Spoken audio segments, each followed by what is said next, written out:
All right, this will be part 2 of chapter 36. And cameras only hold so much memory. Even if I speak quickly, I still can't get it all in. So Hitler begins to demand territory in Poland. British and French say there's going to be war if you take part of Poland.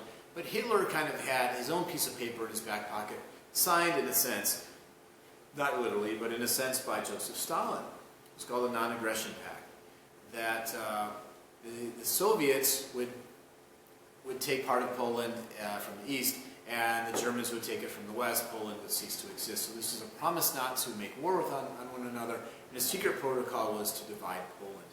Armed with that, on September 1st, 1939, Hitler, with this newly mechanized, a brand new army, right, launches a blitzkrieg, lightning-fast war, into Poland.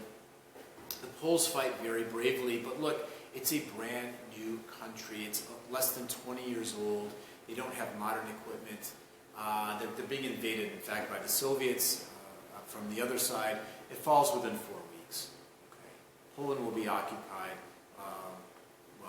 by the Germans for most of the war. Okay. With very, very, very negative effect there. Britain and France finally, true to their word, declare war. Britain, by this time, is moving into new leadership under the conservative Winston Churchill. So, quickly on a map, just Google a map. I know this is probably not the clearest way to see it. The Germans, well, Hitler demanded territory. The Sudetenland. I'm lost without my pointer here, folks. Anyway, I'll just use my finger. Right here, above my finger. That goes to Germany, and then the Germans take all of Czechoslovakia. Then they begin to demand this green section between the orange and this was East Prussia.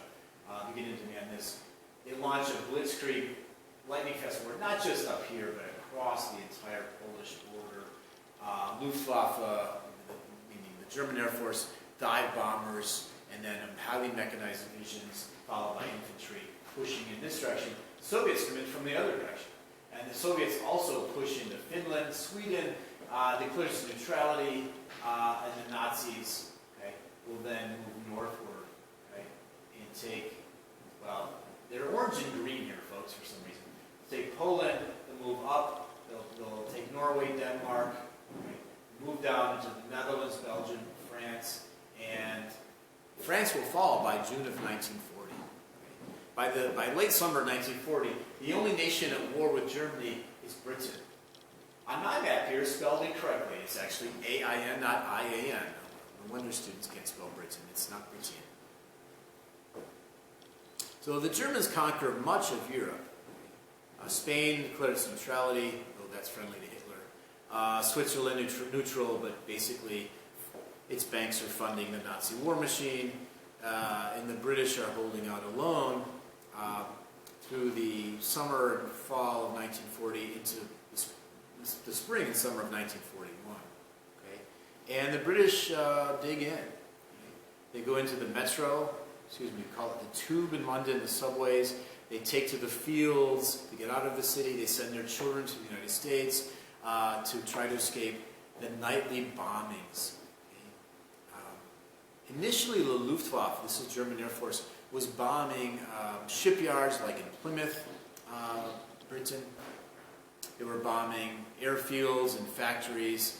And Hitler thought he could break the morale of the British people by bombing cities, apartment buildings, right?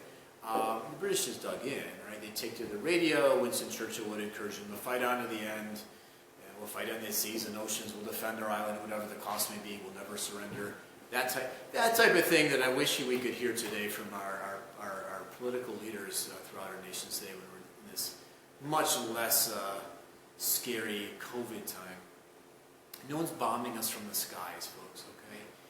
People, we can sit inside and watch Netflix. This is a crisis of a minor magnitude in comparison.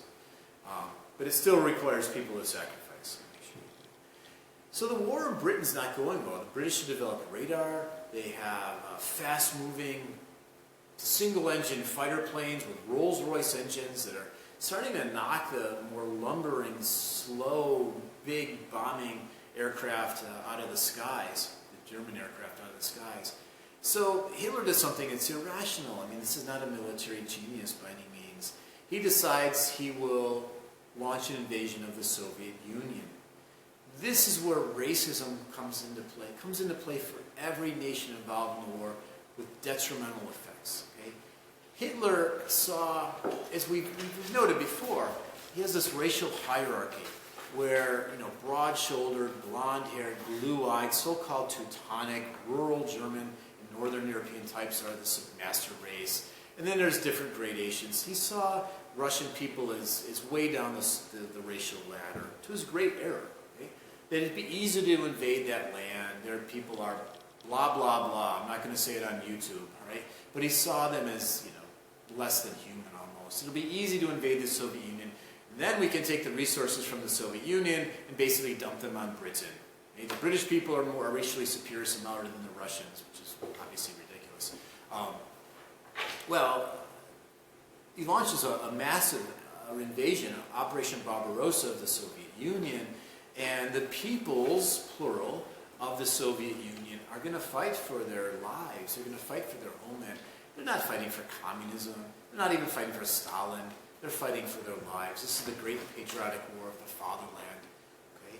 And the Nazis will get stopped. The Nazis will go deep into Russian, or I should say Soviet territory. Okay? The green here, right? They push it. By 1942, they're fighting in the city of Stalingrad. They're stopped. It's a brutal winter. The Soviets are prepared for winter fighting.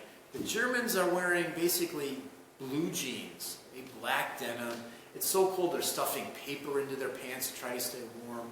You can imagine their Panzer tanks aren't starting in the cold, right? It's too cold. We know how that is in the Northeast in the winter. Our cars don't start. Maybe the Russian guns are being pulled by horses, but they get up in the morning and work, okay?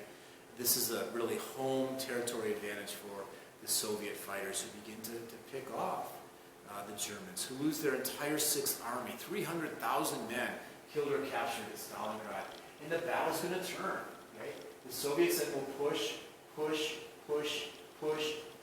the Nazis all the way back through Germany, through Berlin, okay? That's largely the war in Eastern Front, as devastating as it was. The Soviet peoples are going to lose 20 to 25 million of their own, civilian mostly in this war. It's awful, right? But they're going to bear the brunt of the Nazi advance. You might say, as an American here, where is the United States in 1942? Where's the United States in 1943? Not in Europe, North Africa. Okay? North Africa. The United States is learning how to fight in North Africa. Yes, there was an invasion in Italy in 1943, okay? The so-called soft underbelly of Europe, which wasn't quite so soft. The Nazis are going to fight very voraciously in Italy, even when the Italians surrender. Even when Mussolini is deposed and put back on in charge of Italy by the Nazis and deposed again, actually hanged by partisans, by communists. Italy will be a very, very tough slog for the American forces after they took control, along with the British, of North Africa. So, I mean, this is kind of Stalin's question, like, where's the United States? Why am I, the Soviets, bearing the brunt of the Nazi aggression? And this is going to play into the Cold War mentality. Following World War II, there's going to be a lack of trust by the Soviets toward the Western allies, the British and the Americans.